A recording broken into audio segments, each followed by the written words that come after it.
Hello students, BA first year का second paper economics का। अब आपका आज structure of Indian economy topic है, यानी कि भारतीय अर्थव्यवस्था की संरचना। सुनिए, भारतीय अर्थव्यवस्था की संरचना का अध्ययन 5 मदों के अंतर्गत कर सकते हैं। नंबर फर्स्ट, भौगोलिक वातावरण। इसके बारे में सुन लीजिए। भारत की आकृति चतुष्कोणीय है, जो केवल दक्षिणी भागों को छोड़कर अन्य सभी और प्रकृति द्वारा इतनी अच्छी प्रकार से परिसीमित है कि शायद ही कोई अन्य देश इस प्रकार से हो।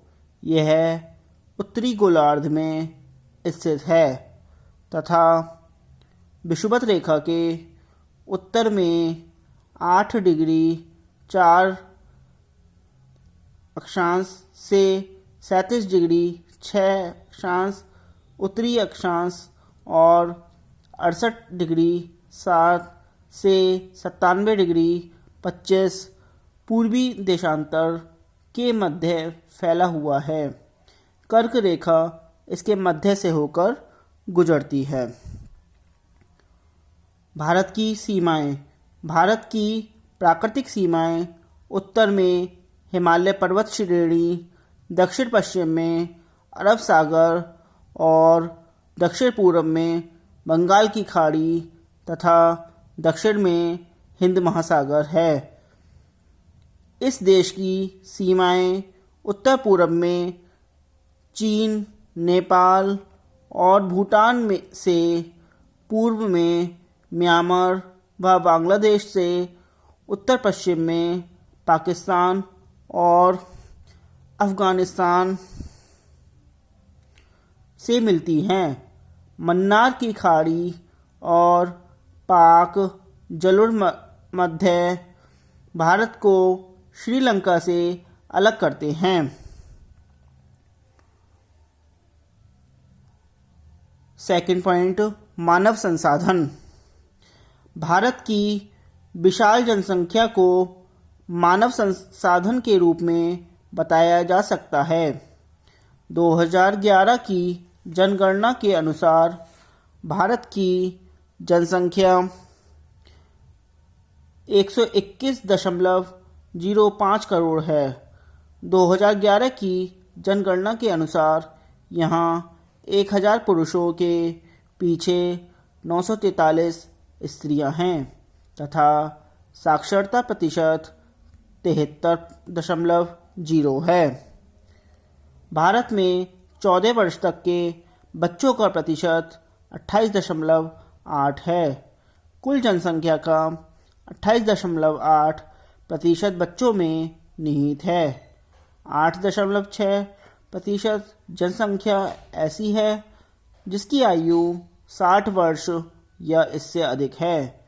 इस प्रकार 37.4% जनसंख्या बूढ़े व बच्चों की है तथा शेष 62.6% की आयु 15 वर्ष से लेकर 59 वर्ष तक की है। भारत में 6 वर्ष तक के बच्चों का प्रतिशत 13.6 है। भारत में 14 वर्ष तक के बच्चों का प्रतिशत 28.8 है, जो बहुत ही ऊंचा है। अन्य देशों में यह प्रतिशत कम है, जैसे फ्रांस में 24.7%, अमेरिका में 21.2% व ब्रिटेन में 29.6% है। इस प्रतिशत को कम करने के लिए जन्म दर कम करना आवश्यक है। इससे आश्रितों की संख्या में कमी होगी, जिससे जीवन स्तर व बचत पर अच्छा प्रभाव पड़ेगा। भारत में कार्यशील जनसंख्या 39.8% है, जो बहुत कम है। जर्मनी में यह प्रतिशत 73, जापान में 50, इंग्लैंड में 45 व फ्रांस में 43 है। भारत की कार्यशील जनसंख्या का 54.6% कृषि में लगा है। 3.8% पारिवारिक उद्योग कर्मी तथा 41.6% अन्य कर्मी हैं। नंबर 3 आता है प्राकृतिक संसाधन। भारत में बहुत से प्राकृतिक संसाधन पाए जाते हैं जिनको निम्न शीर्षकों के अंतर्गत रखकर अध्ययन कर सकते हैं। नंबर 1 भूमि एवं मिट्टियाँ। भूमि प्राकृतिक संसाधनों में से एक महत्वपूर्ण संसाधन है। यह कृषि प्रधान देश के लिए तो और भी महत्वपूर्ण है। भारत का कुल भौगोलिक क्षेत्रफल 32.87 लाख वर्ग किलोमीटर है, जो विश्व की कुल भूमि का 2.4% है, जिस पर विश्व की 17.5% जनसंख्या निवास करती है। भारत में भूमि के उपयोग से संबंधित कुल 92.7% के ही आंकड़े उपलब्ध हैं।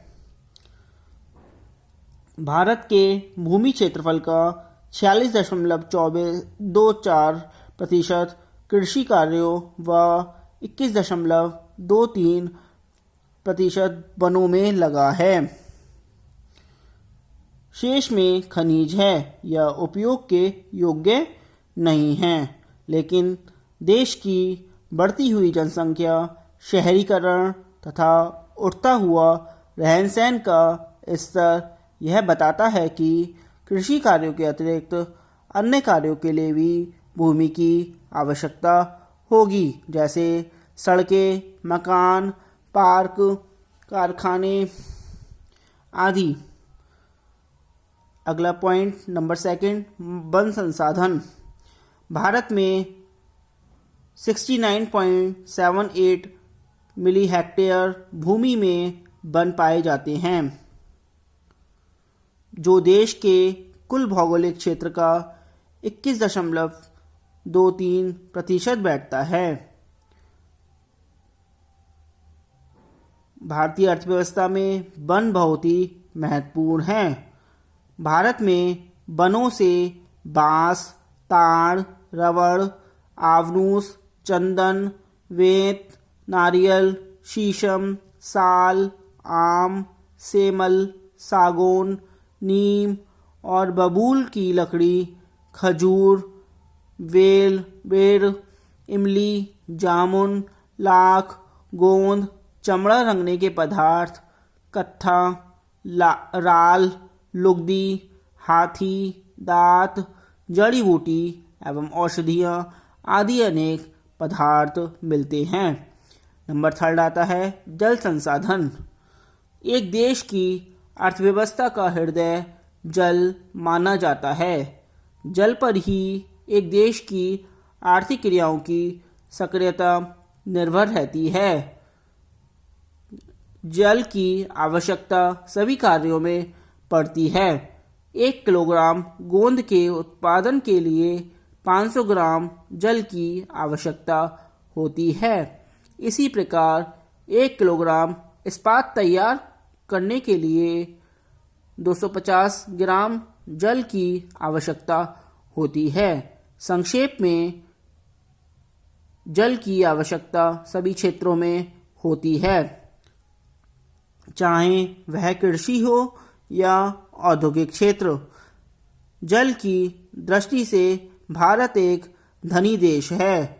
ऐसा अनुमान है कि यहाँ प्रतिवर्ष 300 करोड़ एकड़ फुट 3700 अरब घन मीटर जल वर्षा से मिलता है, जिसमें से 100 करोड़ एकड़ फुट जल भाप बनकर उड़ जाता है। 135 करोड़ एकड़ फुट जल नदियों में बह जाता है तथा शेष 65 करोड़ फुट जल मिट्टी सोख लेती है। इस प्रकार हमारे जल संसाधनों का 33.33% जल भाप बनकर उड़ जाता है।